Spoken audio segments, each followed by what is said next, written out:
Fil-waqt li l-2011 tibqa' tissemma l-mewt tal-arrieda tal-kantanta Amy Winehouse, l-2012 bla dubju ser tibqa' tissemma t-telfa ta' Whitney Houston.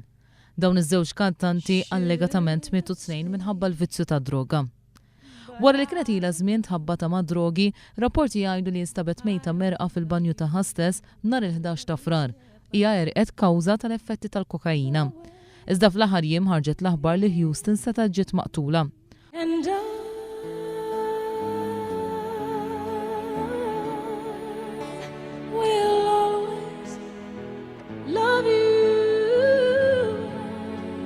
Din is-sena miet ukoll il-kantant Andy Williams.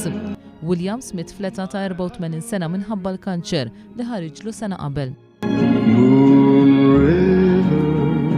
Mietet ukoll Eve Arnold, ġurnalista fotografika. Hija mietet fl-età ta' 99 sena fl-4 ta' Jannar li għadda.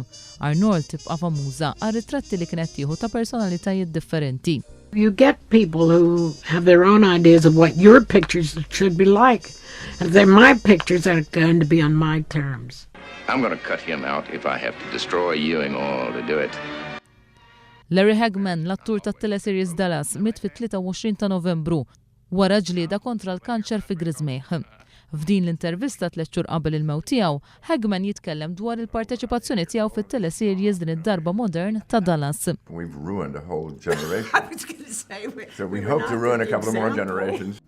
Wara li nħeles b'mod kontroversjali mill-ħabs minħabba li ngħat li kellu kanċer li kien ser joqtlu fi ftit jiem, 3 snin wara miet Abdel Bazet El Magrahi, il-persuna akkużata bil-każ ta' Lockerbie. Fuq nota differenti miet ukoll Jerry Nelson li kien il-moħħ u l-interpretatur wara il-puppets ta' Sesame Street. Halfway up the stairs isn't up and isn't down. Fi 17 ta' Mejju mietet Donna Summer, leġġenda oħra fil-qasam tal-mużika.